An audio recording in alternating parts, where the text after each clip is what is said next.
ಸಾರ್ವಜನಿಕ ಬೀದಿ ನಲ್ಲಿಗಳ ಕಬ್ಬಿಣದ ಪೈಪುಗಳು ತುಕ್ಕು ಹಿಡಿದಿದ್ದು ಅದರಲ್ಲಿ ಬರುವಂತಹ ನೀರು ಕಲುಷಿತವಾಗಿ ನೀರನ್ನು ಬಳಸಲು ಯೋಗ್ಯವಿರುವುದಿಲ್ಲ ಹಾಗೂ ಸಾಕಷ್ಟು ಪ್ರಮಾಣದಲ್ಲಿ ನೀರು ವ್ಯರ್ಥವಾಗುತ್ತಿದ್ದು ಚರಂಡಿಯಲ್ಲಿ ಹಾದು ಹೋಗುತ್ತದೆ. ಚರಂಡಿಯನ್ನು ಕಾಲಕಾಲಕ್ಕೆ ಸ್ವಚ್ಛಗೊಳಿಸದೇ ಇರುವುದರಿಂದ ಮಕ್ಕಳಿಗೆ, ಸಾರ್ವಜನಿಕರಿಗೆ ತೊಂದರೆಯಾಗಿದ್ದು ಅನಾರೋಗ್ಯಕ್ಕೆ ತುತ್ತಾಗುತ್ತಿದ್ದಾರೆ. ಗ್ರಾಮ ಪಂಚಾಯಿತಿಯ ಅಭಿವೃದ್ಧಿ ಅಧಿಕಾರಿಗಳು ಹಾಗೂ ಚುನಾಯಿತ ಜನಪ್ರತಿನಿಧಿಗಳು ಇದರ ಬಗ್ಗೆ ಸಾಕಷ್ಟು ಬಾರಿ ದೂರನ್ನು ನೀಡಿದರೂ ಗಮನ ಹರಿಸಿರುವುದಿಲ್ಲ. ಹಾಗಾಗಿ ಇದಕ್ಕೆ ಸಂಬಂಧಪಟ್ಟ ಅಧಿಕಾರಿಗಳು ತುರ್ತು ಕ್ರಮ ಕೈಗೊಳ್ಳಬೇಕೆಂದು ಗ್ರಾಮಸ್ಥರು ಮಾಧ್ಯಮದವರ ಮುಂದೆ ತಮ್ಮ ಅಳಲನ್ನು ತೋಡಿಕೊಂಡಿದ್ದಾರೆ. ನನ್ನ ಹೆಸರು ಚರಣ್ ಅಂದ್ಬಿಟ್ಟು ತುಮಕೂರು ಜಿಲ್ಲೆ ಗುಬ್ಬಿ ತಾಲೂಕು ಚೋಳೂರು ಹೋಬಳಿ. ನಮ್ಮದು ಬಂದು 4ನೇ ಬ್ಲಾಕು. ನಾವು 4ನೇ ಬ್ಲಾಕಲ್ಲಿ ವಾಸವಿದ್ದೀವಿ, ನಿವಾಸಿ.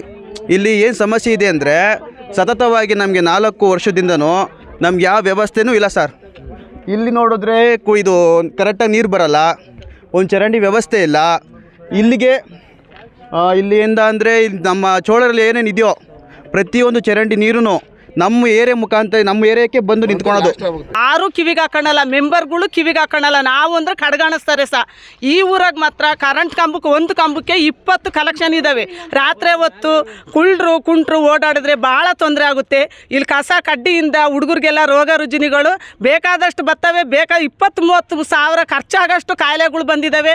ನಮ್ಮ ಮನೆಗಿರೋ ಮಕ್ಕಳಿಗೆ ಕಾಯಿಲೆಗಳು ಬರ್ತಾ ಇದ್ದಾವೆ. ಇಲ್ಲಿ ಏನು ವ್ಯವಸ್ಥೆ ಇಲ್ಲ, ಎಲ್ಲ ಅನಾನುಕೂಲನೇ.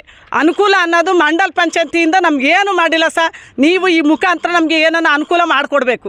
ಹೆಸರು ಚಂದ್ರಶೇಖರ್ ಅಂತೇಳಿ 4ನೇ ಮೆಂಬರು. ಬ್ಲ್ಯಾಕ್ ಮೆಂಬರ್ಗೆ ನಮ್ಮ 3 ಮೆಂಬರ್ ನಿಂತಿದ್ದಾರೆ, ಗಜ, ಚೇತು, ಕುಮಾರ್ ಅಂತೇಳಿ. ಇಡೀ ಚೋಳೂರಾಗೆ ಎಲ್ಲೆಲ್ಲಿ ಚರಂಡಿ ನೀರಿದೆಯೋ ಅದು ಪೂರ್ತಿ ಡೆಡ್ ಎಂಡ್ ಆಗೋದೇ ನಮ್ಮ ಕಾಲೋನಿಯಲ್ಲಿ. ಮಳೆ ಒಂದು ಸಣ್ಣದಾಗ ಹನಿ ಬಂದರೂ ಕೂಡ ಪ್ರತಿಯೊಬ್ಬರ ಮನೆಗೂ ಚರಂಡಿ ನೀರು ಬರ್ತಾ ಇದೆ.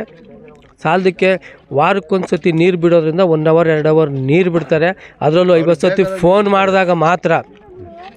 ಮತ್ತು ಇನ್ನೊಂದೇನು ಸಮಸ್ಯೆ ಅಂದರೆ ಒಂದು 20-30 ಸತಿ ಅರ್ಜಿಗಳು ಕೊಟ್ಟಿದ್ದೀವಿ ಒಂದು ಲೈಟ್ ಕಂಬಕ್ಕಾಗಿ. ಒಂದು ಲೈಟ್ ಕಂಬನೂ ಕೂಡ ನಮ್ಮ ಏರಿಯಾದಲ್ಲಿ ಸರಿ ಇಲ್ಲ. ಪ್ರತಿಯೊಬ್ಬರು ಕೂಡ ಹೋಗಿ ಹೇಳಿದ್ರು ಕೂಡ ಬಿಲ್ಲಾಗಿಲ್ಲ, ಅದಾಗಿಲ್ಲ, ನಮಗೆ ಸ್ಯಾಂಕ್ಷನ್ ಆಗಿಲ್ಲ ಅಂತ ಈ ಥರ ಹೇಳ್ಕೊಂಡು ಮುಂದಾಕೊಂಡು ಬಂದಿದ್ದಾರೆ ಹೊರತು ಯಾವುದೇ ಮೆಂಬರ್ ಬಂದು ಜವಾಬ್ದಾರಿ ತಾಂತಾ ಇಲ್ಲ. ದಯವಿಟ್ಟು ಇದ್ರ ಮುಖಾಂತರ ಚರಂಡಿ ವ್ಯವಸ್ಥೆ, ನೀರಿನ ವ್ಯವಸ್ಥೆ, ವಿದ್ಯುತ್ ವ್ಯವಸ್ಥೆ, ಪ್ರತಿಯೊಂದು ಕಸದ ತೊಟ್ಟು ವ್ಯಾನ್ ಇದ್ದರೂ ಕೂಡ ನಮ್ಮ ಟೈಮಿಗೆ ಸರಿಯಾಗಿ ಬರ್ತಾಯಿಲ್ಲ. ಯಾವಾಗಲೂ ಒಂದು ಸತಿ ಬರ್ತಾರೆ, ವಾರದಲ್ಲಿ 2 ಸತಿ 3 ಸತಿ ಬರ್ತಾರೆ. ಅದು ಬಂದರೆ 11 ಗಂಟೆ 12 ಗಂಟೆಗೆ ಬರ್ತಾರೆ. ಅದು ಒಳ್ಳೆ ಟೈಮಿಂಗ್ಸಿಗೆ ಬರೋಲ್ಲ. ಈ ಏರಿಯಾದಲ್ಲಿರೋಂಥ ಸಮಸ್ಯೆ ಇಡೀ ಚೋಳೂರಿಗೆ ಬೇರೆ ಯಾವ ಏರಿಯಾದಲ್ಲೂ ಇಲ್ಲ. ವರದಿ ಅನಿಲ್ ಕುಮಾರ್, ತುಮಕೂರು.